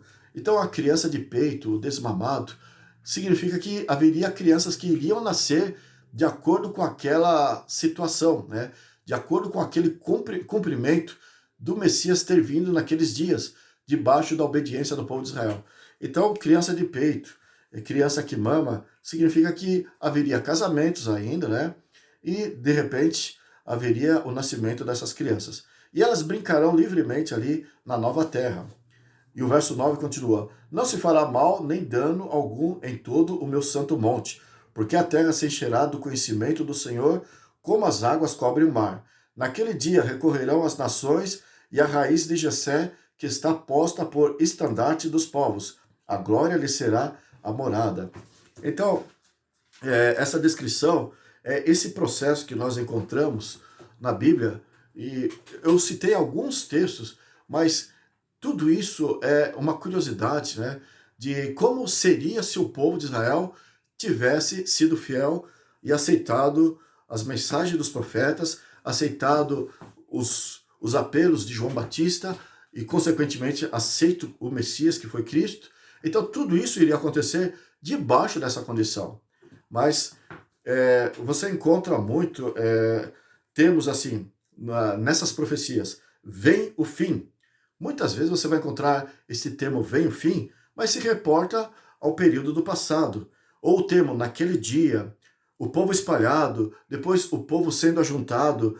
Então são frases pesadas que, se a pessoa quiser tirar do cumprimento daquela época e trazer para o tempo do fim, né, para os últimos dias, elas poderão fazer a sua interpretação como estão fazendo por aí. As igrejas, em geral, estão pegando frases assim: vem o fim, os últimos dias, o espalhar das nações, o ajuntamento do povo de Israel, de todas as nações. Ali no ano de 1948, Israel foi colocado como um estado ali entre os palestinos, né? Um estado ali, David Ben-Gurion, o primeiro judeu ali a liderar aquela unificação em 1948. Israel tem crescido e agora as pessoas estão acreditando, dentro do contexto atual, de que as nações estão se levantando contra Israel, estão acreditando que essas frases, naquele dia, aplicando agora para o tempo do fim, o povo será espalhado, se aplicando à situação de Israel no seu histórico na era cristã, o ajuntamento desse povo no tempo do fim, nos últimos dias. Então, são todas frases relacionadas ao cativeiro babilônico e a primeira situação que se reporta a Gog e Magog ali, que também terá um cumprimento, esse Gog e Magog, para depois de 1000 anos, está lá em Apocalipse capítulo 20. Mas é sob a situação de um povo de Israel santo, sob a situação de um povo de Israel purificado, um povo de Israel amigo de Cristo, que aceitou a Cristo, né? Então, é isso que nós temos dessas frases, assim. Então, por exemplo, os últimos dias. E será que nos últimos dias acontecerá isso, acontecerá aquilo? O que é os últimos dias de acordo com a profecia do Velho Testamento? Isaías capítulo 9, verso 1, nós lemos assim: Mas para a terra que estava aflita, não continuará a obscuridade. Deus, nos primeiros tempos, ou seja, nos primeiros dias, tornou desprezível a terra de Zebulon e a terra de Naphtali. Mas nos últimos, ou seja, nos últimos tempos, que é os últimos dias, tornará gloriosa o caminho do mar, além do Jordão, Galiléia dos gentios. O que esta profecia, 700 anos antes de Cristo, está dizendo?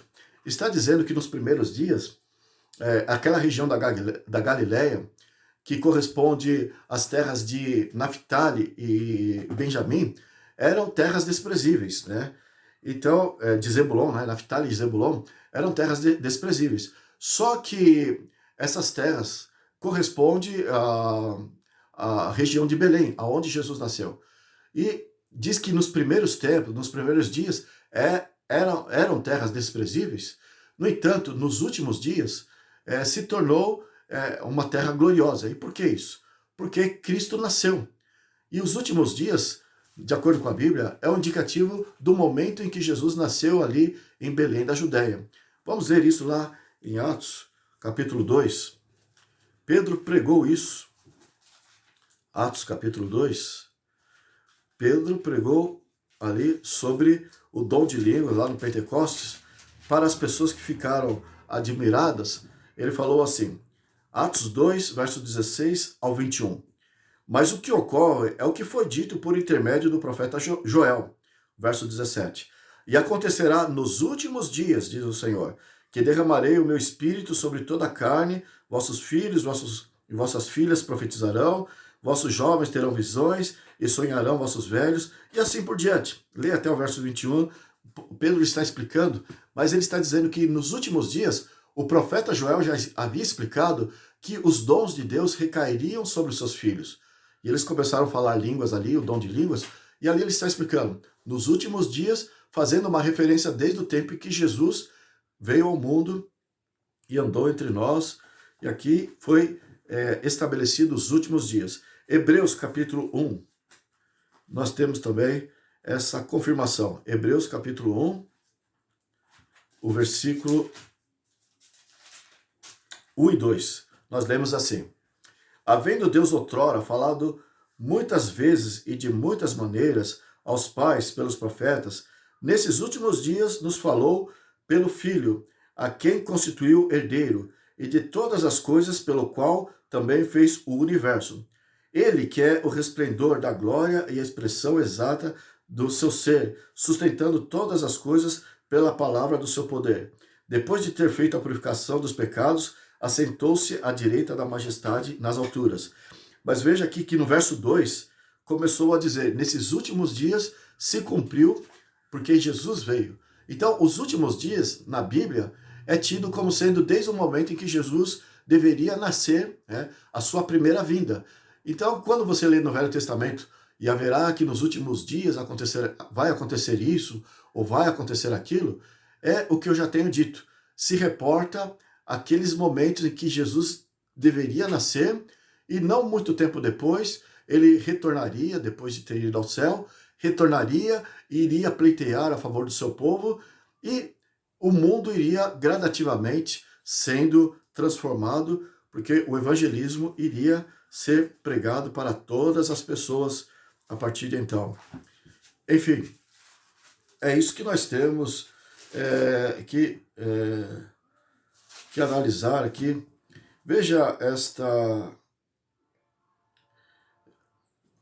esta colocação que nós encontramos.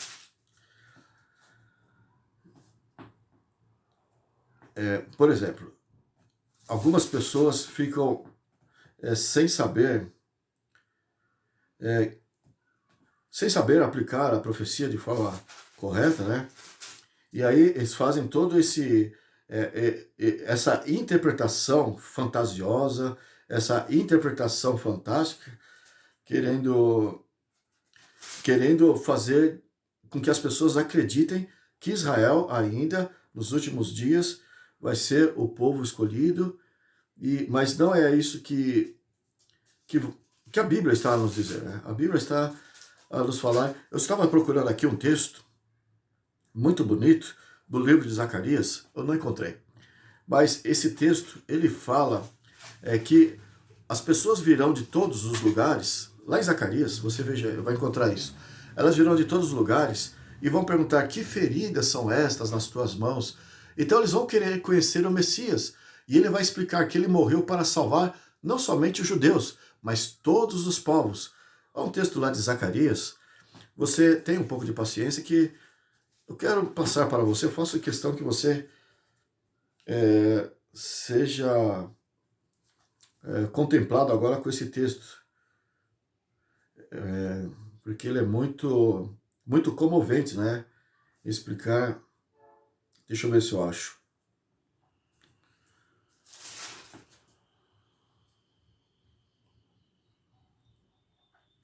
Zacarias, eu não vou achar, é uma pena.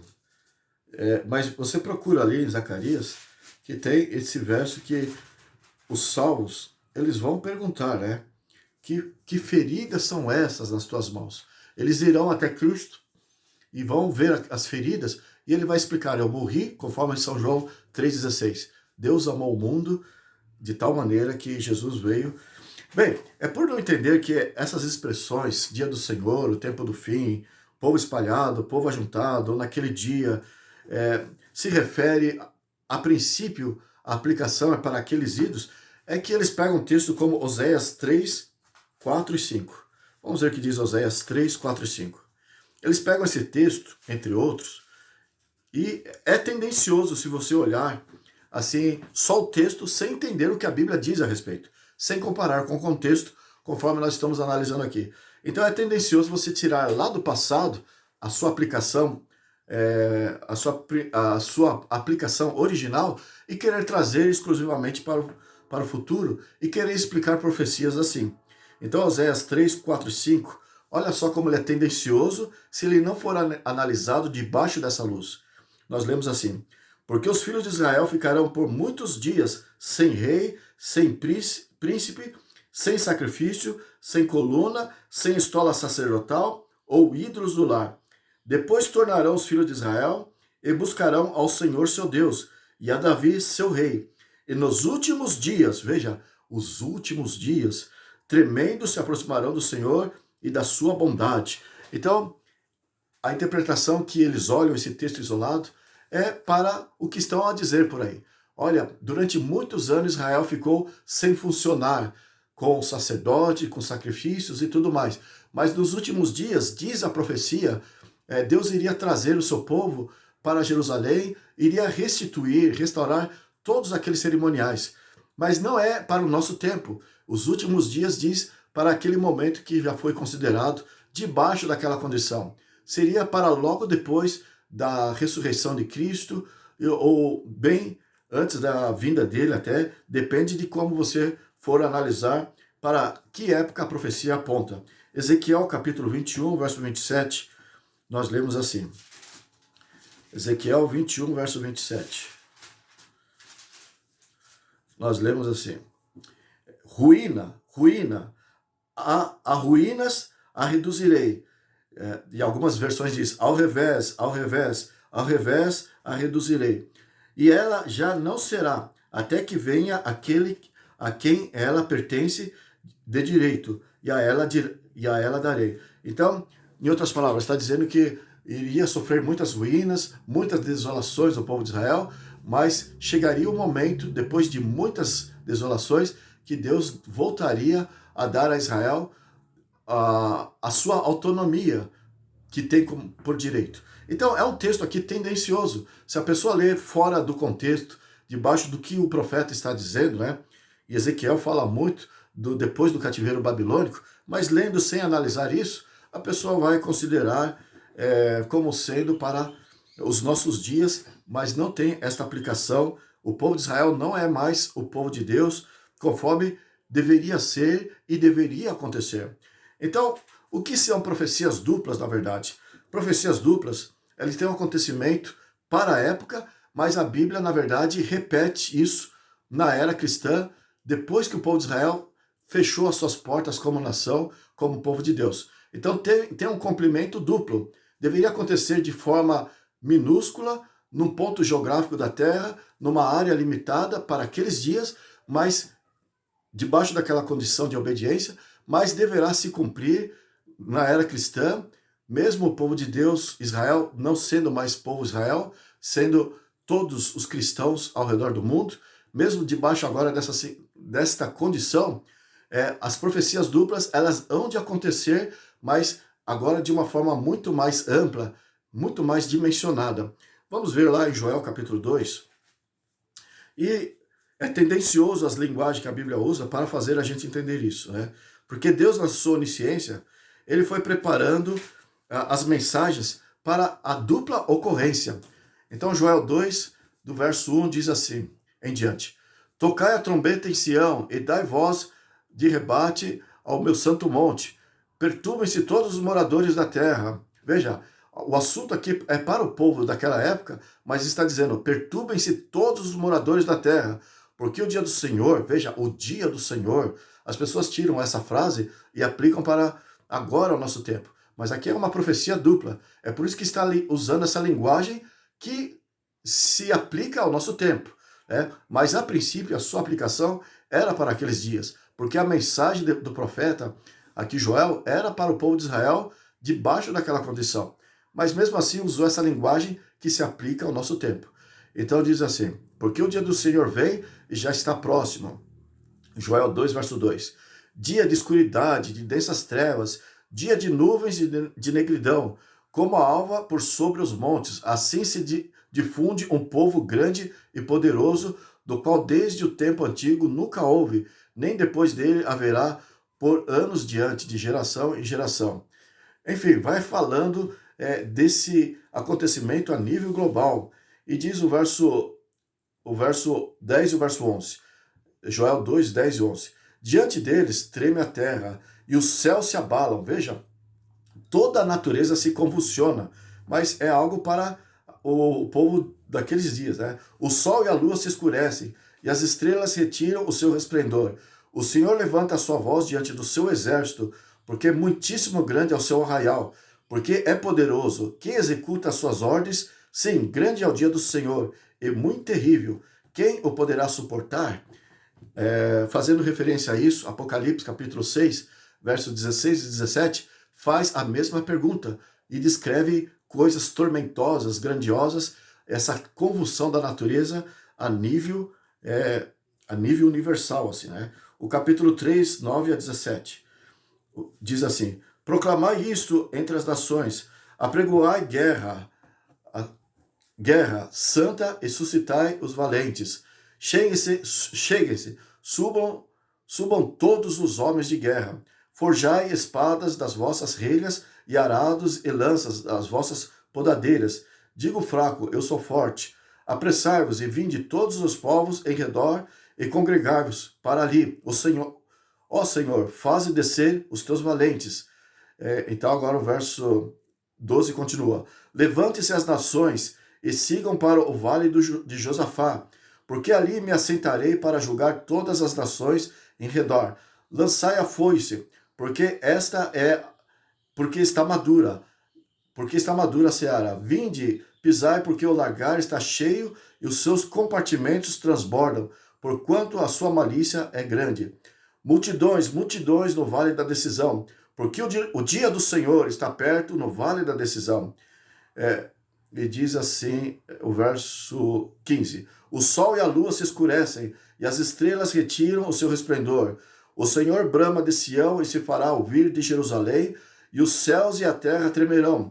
Mas o Senhor será o refúgio do seu povo e a fortaleza dos filhos de Israel. Saberei assim que eu sou o Senhor vosso Deus, que habito em Sião, meu santo monte, e Jerusalém será santa, estranhos não passarão mais por ela.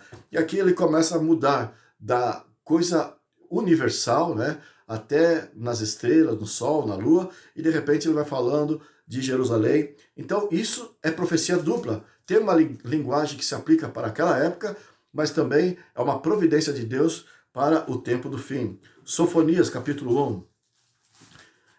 Existe muito mais profecias do que isso, né? Mas eu só estou aqui dando uma pincelada para te informar a respeito. Verso 1 em diante. Palavra do Senhor que veio a Sofonias, filho de Cusi, e aqui vai apresentando ele, né? E agora veja o verso 2. De fato consumirei todas as coisas sobre a face da terra, diz o Senhor. Veja, é uma coisa muito grandiosa. Consumirei os homens, os animais, consumirei as aves do céu, os peixes do mar e as ofensas com que os perversos e as ofensas com os perversos. Exterminarei os homens de sobre a face da terra. E aqui continua o verso 4. Estenderei a mão contra Judá e contra todos os habitantes de Jerusalém. Enfim, ele sai daquilo que é a nível mundial, a nível global, para falar ali a nível local. Ali, então ele diminui, porque é uma profecia dupla. Tinha uma aplicação, mas serve também para uma outra aplicação. Aqui no verso 17 do capítulo 1 de Sofonias. Trarei angústia sobre os homens, e eles andarão como cegos, porque pecaram contra o Senhor. E o sangue deles se derramará como pó, e a sua carne será atirada como esterco. Nem a sua prata, nem o seu ouro os poderão livrar no dia da indignação do Senhor. Mas pelo fogo do seu zelo, a terra... Então veja, a terra será consumida, porque certamente fará destruição total e repentina de todos os moradores da terra. Veja como ele foi amplo, falando de todos os moradores da terra, de todos serem destruídos, e você aplica isso lá para Apocalipse 13, verso 8. Toda a terra vai adorar a besta. Isaías capítulo 24, 1 a 6, também usa essa linguagem, mas é uma linguagem que tem uma aplicação para aquela época, no entanto, ela serve para aplicar para o tempo do fim. Miqueias capítulo 1, Miqueias capítulo 1, do verso 1 em diante, nós lemos assim: Palavra do Senhor que em visão veio a Miqueias. E o verso 2 diz: Ouvi todos os povos, prestai atenção, ó terra, e tudo o que ela contém. E aqui então Deus